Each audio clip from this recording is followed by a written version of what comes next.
All right, hey everybody. Hawk here. Russia is back, if you can believe it. And I'm recording this on Wednesday, April 23rd. And today we're going to talk about the acting U.S. attorney for Washington D.C., Ed Martin, one of his newly hired assistants, and the Society for the Rule of Law on April 14th sent a letter to the Office of Disciplinary Counsel seeking to have Ed Martin disciplined for some of the shit that he's doing. Ed Martin is uber MAGA. He sent a letter to Chuck Schumer, implying that he was going to charge him with making a death threat against Donald Trump. He did that to a congressman as well. And he's an all-around whack job. He's the one who has been sending some of the letters to colleges.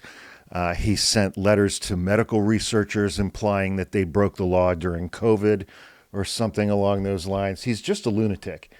The things that he does are wholly inconsistent with being a United States attorney for a place like Washington, D.C.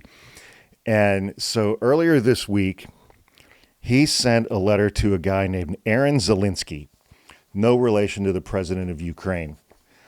And because he in a roundabout way, he accused Zelensky of sending an innocent man to prison during the Mueller investigation. And that man was George Papadopoulos. You may remember George Papadopoulos.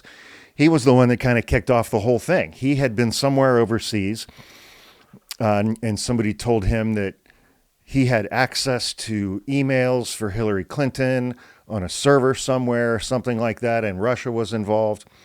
And George Papadopoulos repeated that to someone he was socializing with, who was a government official, I think from Australia. And that person called their counterpart in the United States, and that started an investigation. So we'll talk about that more in a minute. But Ed Martin doesn't dispute that George Papadopoulos broke the law, but now he's going after this Mueller prosecutor, accusing him of putting an innocent man in prison who Ed Martin doesn't dispute broke the law. So that gives you some idea of the intellectual heft that we're dealing with here. Also, the letter that Ed Martin sent to Aaron Zelinski, a huge chunk of it was plagiarized from a 2020 article written by a guy named John Solomon, who was also very MAGA, had been a journalist, and then, as so many of these people do, he got on board with Trump and completely lost his way.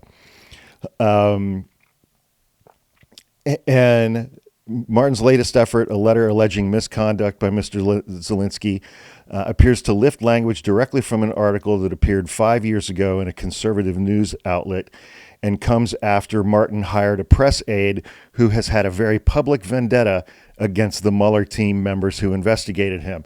And that's a guy named Michael Caputo, and we're going to talk about Michael Caputo. He's a crazy person. He is a protege of Roger Stone. He used to live in Russia. He used to work for USAID, actually, back in the day. But we'll get to him in just a moment.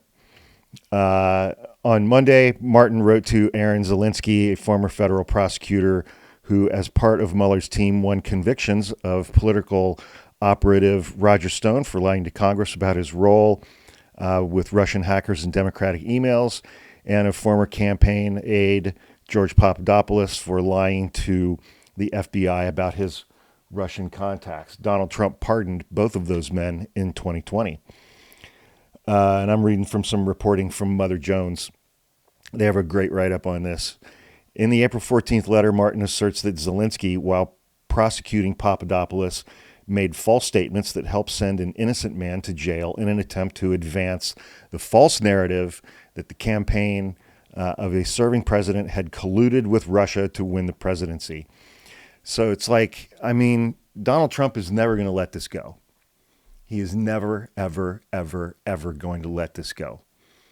The Russia hoax, Russia. I mean, I feel safe in saying that Donald Trump has never read the Mueller report. I've read it twice.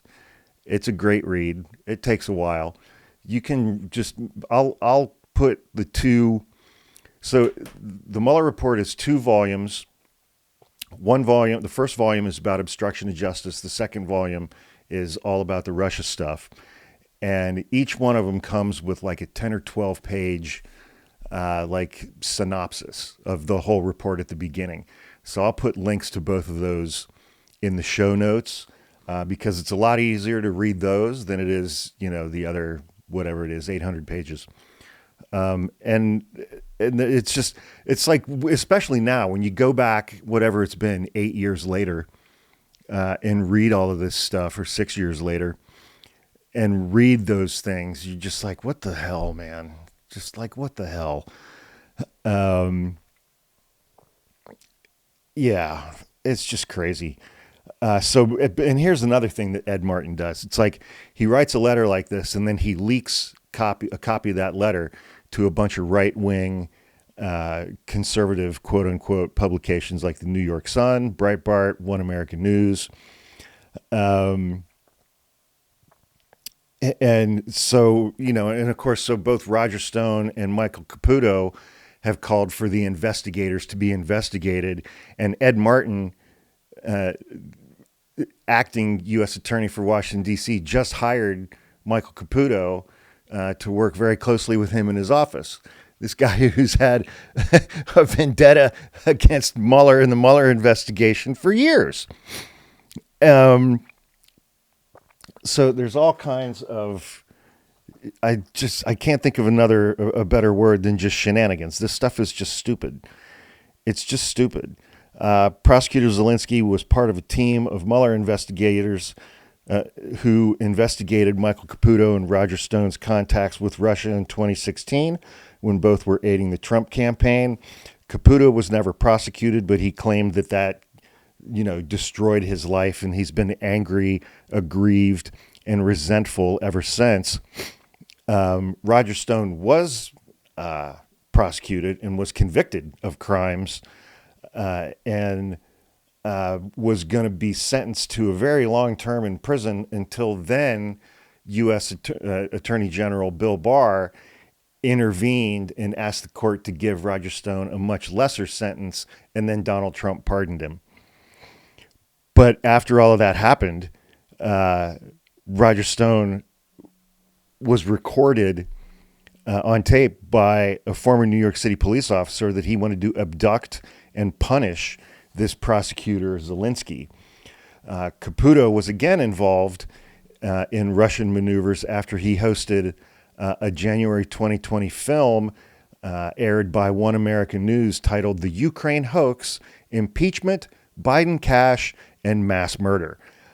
Ed Martin has not been confirmed to this position of U.S. Attorney for Washington, D.C. yet, and it was just reported last week that he neglected to mention during his confirmation process or his background check process that he had appeared on Russian state television over 150 times. Yeah. So let's talk about Michael Caputo now for a minute. He has been hired by Ed Martin to be, a very senior position in the office of the U.S. Attorney for Washington, D.C. He is obsessed with, of all things, Antifa. Yes, Antifa.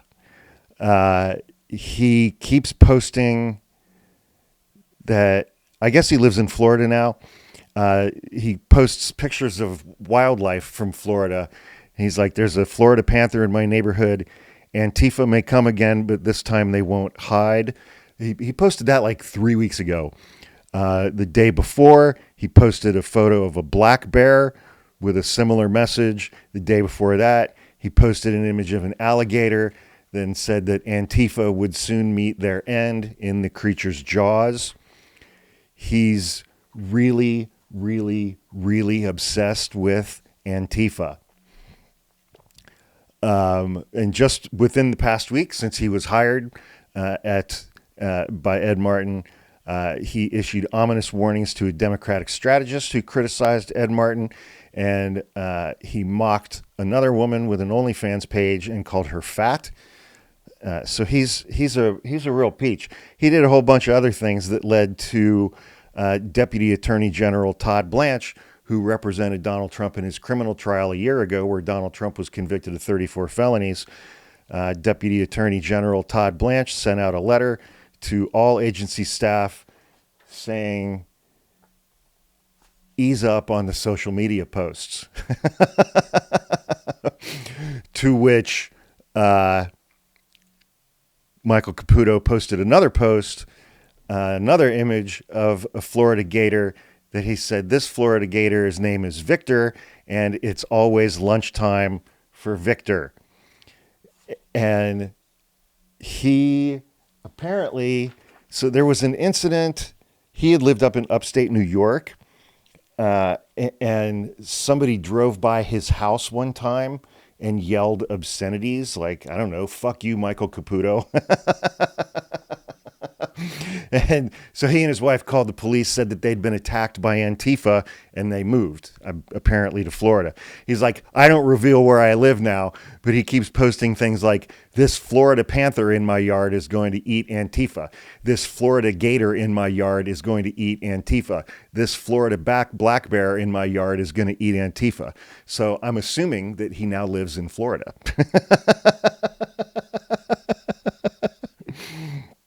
Oh, my God.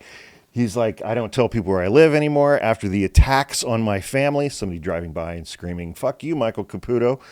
We searched for this sanctuary for a year. We are now out of reach of the disordered Antifa types in a state where the Castle Doctrine assures that I could introduce them to the coroner. I know Antifa is afraid of Florida, but I'm not telling anybody where I live. Gators find skinny black block pimpled weaklings delicioso.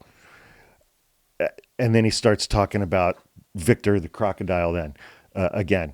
So he's cuckoo. He's just cuckoo. In the first Trump administration, Trump hired him during COVID to be like the press spokesperson for Health and Human Services.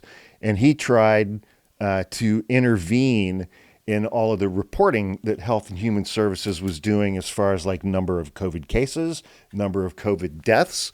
And he was trying to intervene and dilute or water down or change that information before it was released to the public. In April 2020, shortly before he got that job, CNN reported that he deleted all kinds of stuff from his Twitter page, which contained dozens of posts which CNN described as racist and derogatory about Chinese people and conspiratorial assertions that Democrats and the press were benefiting from COVID and the COVID shutdown.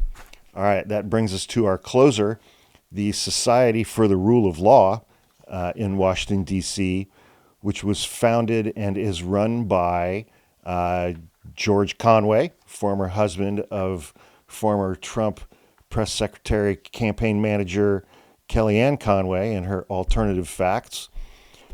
They have filed an official complaint with the District of Columbia Court of Appeals about Ed Martin. And I'll read a few parts of it here. We are a group of attorneys dedicated to the protection of the rule of law in Washington, D.C. and beyond. Several of us previously served as Justice Department attorneys. We write today to urge you to investigate Ed Martin Jr.'s violations of the D.C. rules of professional conduct and subject him to an appropriate sanction. And then they go on and list all of these horrific things that he has done while in that office before he's even been confirmed to that office. He hasn't been confirmed yet. He's still acting. Number one, investigations against political opponents. In a series of letters to Senate Minority Leader Chuck Schumer, he basically threatened to charge him for making death threats against Donald Trump. He wrote, I remind you, no one is above the law. Ed Martin tweeted to the law firm Covington and Burley, who had formerly represented special counsel Jack Smith, Save your receipts. Smith and Covington will be in touch soon. Hashtag no one is above the law. He tweeted to Elon Musk, promising to prosecute those who impeded the work of the Doge thing. He wrote a letter to Georgetown Law School in Washington, D.C. It has come to my attention that Georgetown Law School continues to teach and promote DEI. This is unacceptable. I have begun an inquiry into this. He sent a letter to Democratic Representative Eugene Vindman asking for clarification about the congressman's personal finances. So he has weaponized his office. That much is clear. There's a few more things like that, and then they spell out how that is a violation of the rules for the D.C. Circuit. Then improper communications. This blew my mind.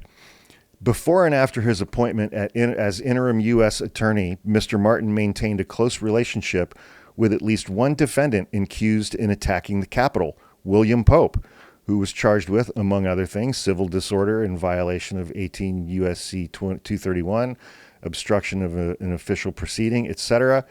Mr. Martin praised Mr. Pope on Twitter as one of the best men I've ever known. And then they go on to detail all kinds of improper communications that Ed Martin and Mr. Pope had. Okay. They close it out by saying, collectively, Mr. Martin's actions threaten to undermine the integrity of the U.S. Attorney's Office and the legal profession in the District of Columbia. In word and deed, he has portrayed himself as an advocate for private and political interests of others. Please punish this fucker. I added that last part.